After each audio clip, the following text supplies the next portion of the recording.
قرآن مجید میں اللہ تعالیٰ فرماتے ہیں کلوا واشربوا ولا تسرفوا انہ لا يحب المسرفین، الاعراف 31۔ کھاؤ پیو لیکن اسراف نہ کرو، کیونکہ اللہ اسراف کرنے والوں کو پسند نہیں کرتا۔ نبی صلی اللہ علیہ وسلم نے فرمایا کھاؤ اور پیو اور پہنو اور صدقہ کرو، لیکن اسراف نہ کرو اور تکبر نہ کرو، یعنی کھانے پہ بھی فخر نہ کرو اور اسی طرح لباس پر بھی نہیں، کیونکہ کھانا پینا لباس یہ چیزیں ہیں جن کی وجہ سے لوگ اپنے آپ کو دوسروں سے بڑا سمجھنے لگتے ہیں، اگر کسی کو یہ نعمت دوسروں کے مقابلے میں زیادہ ملی ہو۔ کھانے پینے میں سادگی۔ حضرت انس فرماتے ہیں میں نہیں جانتا کہ نبی صلی اللہ علیہ وسلم نے کبھی پتلی روٹی دیکھی ہو، چپاتی، یہاں تک کہ آپ اللہ سے جا ملے، اور نہ آپ نے کبھی مسلم بھنی ہوئی بکری دیکھی کہ پوری کی پوری بکری ایک ہی طرح تیار کر دی جائے کھانے کے لیے۔ حضرت عائشہ فرماتی ہیں کہ نبی صلی اللہ علیہ وسلم کے گھرانے نے اگر کبھی ایک دن میں 2 مرتبہ کھانا کھایا تو ضرور اس میں ایک وقت صرف کھجوریں ہوتی تھی، یعنی 2 وقت پراپر میل نہیں ہوتا تھا، میل ایک ہی اور اس کے ساتھ باقی کوئی بھی را چیز۔ ہمارا 3 وقت کا کھانا تو وہاں 1 وقت کا کھانا۔ ایک اور حدیث میں آتا، صحیح بخاری کی روایت ہے، آل محمد صلی اللہ علیہ وسلم کبھی پے در پے 3 دن تک سالن کے ساتھ گیہوں کی روٹی نہیں کھا سکے، یعنی 3 کنزیکٹیو ڈیز ایسا کھانا نہیں ملا، یہاں تک کہ آپ اللہ سے جا ملے۔ اسی طرح یہ ہے کہ جسمانی ضرورت مثلا قد کاٹ، عمر، کام کاج کی نوعیت کے اعتبار سے بھی غذا کا تعین کرنا چاہیے اور اس کی مقدار کا بھی۔ اسی طرح سادہ اور متوازن غذا زیادہ بہتر ہے۔ کھانا بھوک لگنے پر ہی کھانا چاہیے، اور کچھ بھوک ابھی رہتی ہو تو کھانا چھوڑ دینا چاہیے۔ کچھ غذائیں جن کا ذکر قرآن مجید میں ہے۔ سب سے پہلے کھجور، اس کے اندر ایسے اجزاء پائے جاتے ہیں کہ اگر آپ 1-2 کھجوریں بھی روزانہ کی کھا لیں تو جسم کی دردیں جس کا اکثر لوگ شکار رہتے ہیں، یا پھر بڑھاپے میں بہت سی چیزوں کی جب کمی ہو جاتی ہے جسم کے اندر تو بہت سے لوگ صرف دردوں کی شکایت کرتے ہیں، تو اس میں بھی اس کا بہت فائدہ ہے۔ نبی صلی اللہ علیہ وسلم نے فرمایا جس گھر میں کھجور نہیں وہ اس گھر کی مانند ہے جس میں کوئی کھانا نہیں۔ کھجور نہیں تو سمجھے کچھ نہیں، دوسرے لفظوں میں۔ اور آپ کو معلوم پاکستان میں اعلیٰ قسم کی کھجوریں پیدا ہوتی ہیں۔ حضرت عائشہ فرماتی ہے کہ رسول اللہ صلی اللہ علیہ وسلم نے فرمایا اے عائشہ جس گھر میں کھجور نہ ہو وہ گھر والے بھوکے ہیں، اے عائشہ جس گھر میں کھجور نہیں وہ گھر والے بھوکے ہیں۔ آپ نے 2 یا 3 مرتبہ یہ بات فرمائی۔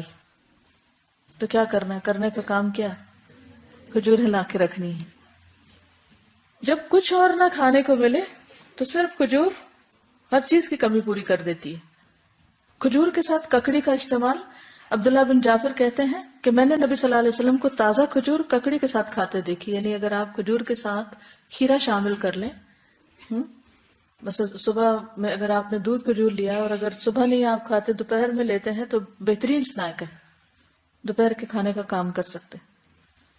حضرت عائشہ کہتی کہ میری والدہ مجھے موٹا کرنے کی تدبیر کرتی تھی تاکہ میری رخصتی کر کے رسول اللہ صلی اللہ علیہ وسلم کی خدمت میں روانہ کرے، لیکن یہ مقصد کسی تدبیر سے حاصل نہ ہوا۔ حتیٰ کہ میں نے کھجوروں کے ساتھ ککڑی کھائی تو میں انتہائی متناسب انداز کی فربہ ہو گئی، یعنی کہ اچھی فزیک ہو گئی۔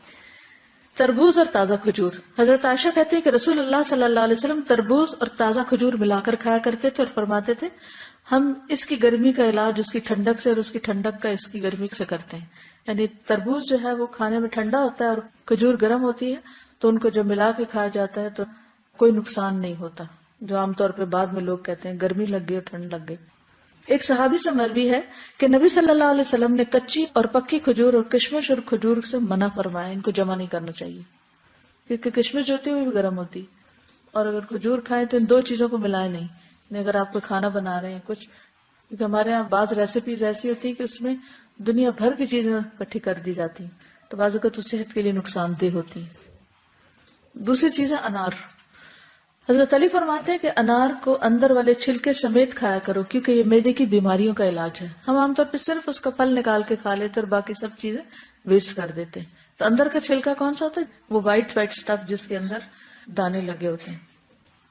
انار بھی جنت کا پھل ہے اور اس میں بھی بہت سارے فائدے ہیں۔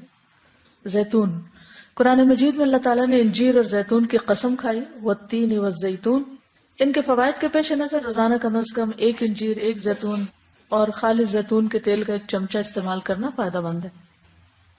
جسمانی توانائی اور دماغی قوت کے لیے زیتون کے تیل کی مالش بھی یعنی مساج بھی فائدہ مند ہے. اللہ سبحانہ وتعالیٰ نے زیتون کے تیل کو قرآن مجید میں مبارک تیل کہا ہے. حدیث میں آتا ہے کلوا الزیت وادہنوا بہ فانہ من شجرۃ مبارکہ. نبی صلی اللہ علیہ وسلم نے فرمایا زیتون کا تیل کھاؤ اور لگاؤ، یہ ایک مبارک درخت سے نکالا گیا ہے. یعنی درخت مبارک ہے جس سے نکلا ہوا تیل بھی کیا ہوگا؟ فانہا من شجرۃ مبارکۃ. ایک اور روایت میں آتا ہے زیتون کا تیل سالن کے طور پر استعمال کرو، یعنی روٹی کا ٹکڑا زیتون میں ڈبو کے کھا لو اور اسے سر اور بدن میں لگاؤ، یہ مبارک درخت سے حاصل ہوتا ہے.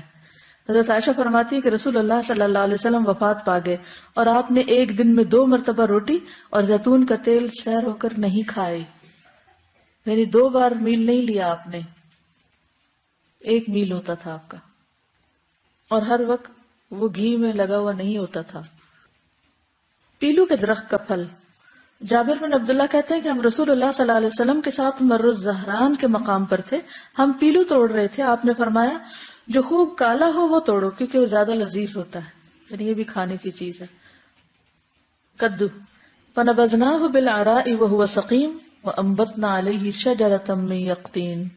پھر ہم نے اسے یونس علیہ السلام کے ایک چٹیل میدان میں ڈال دیا جبکہ وہ بیمار تھے، اور ہم نے اس پر کدو کا بیلدار درخت اگا دیا.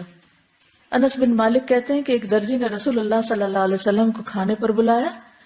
وہ کہتے ہیں کہ میں خود بھی اس دعوت میں آپ کے ساتھ گیا. اس درزی نے روٹی اور شوربہ جس میں کدو اور سوکھا گوشت تھا رسول اللہ صلی اللہ علیہ وسلم کے سامنے پیش کیا. میں نے دیکھا کہ نبی صلی اللہ علیہ وسلم کدو کے قتلے پیالے میں تلاش کر رہے تھے، یعنی گوشت بھی تھا اور کدو بھی، تو آپ گوشت کی بجائے کدو اٹھا اٹھا کے کھا رہے تھے. اس دن سے میں بھی برابر کدو پسند کرتا ہوں.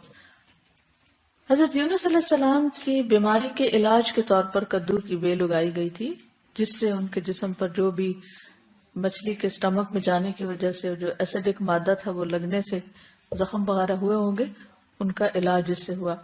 انس کہتے ہیں کہ اس کے بعد جو کھانا میرے لیے تیار کیا گیا اور جتنا مجھ سے ہو سکا میں نے اس میں کدو کو ضرور شامل کر لیا. چقندر اور جو. سہل بن سعد کہتے ہیں کہ ہمیں جمعہ کے دن بڑی خوشی ہوتی. ہماری ایک بوڑھی خاتون تھی، وہ چقندر کی جڑیں لے کر اپنی ہانڈی میں پکاتی، اوپر سے کچھ جو کے دانے اس میں ڈال دیتی. ہم جمعہ کی نماز پڑھ کر ان کی ملاقات کو جاتے تو ہمارے سامنے یہ کھانا رکھتی، یعنی ہر جمعہ وہ یہ کھانا پکا کے رکھتی اور ہم سب کھاتے. جمعہ کے دن ہمیں بڑی خوشی اسی وجہ سے رہتی تھی، یعنی ہمیں پتا ہوتا تھا آج اچھا سا کھانا ملے گا. ہم نماز جمعہ کے بعد ہی صبح کا کھانا کھایا کرتے تھے. اللہ کی قسم نہ اس میں چربی ہوتی تھی نہ گھی، یعنی چقندر ہوتے تھے ابلے اور اس کے اوپر جو کے کچھ دانے، پھر بھی خوش ہوتے تھے. ہمارا کیا حال ہے؟ کہتے اللہ کی قسم نہ چربی ہوتی تھی نہ گھی. اگر ہمیں کبھی بیماری میں بھی کبھی علاج کے طور پر بھی ایسی سبزی کھانے کو ملے تو ہم اپنے آنسو سے اس کو بھگو دیں.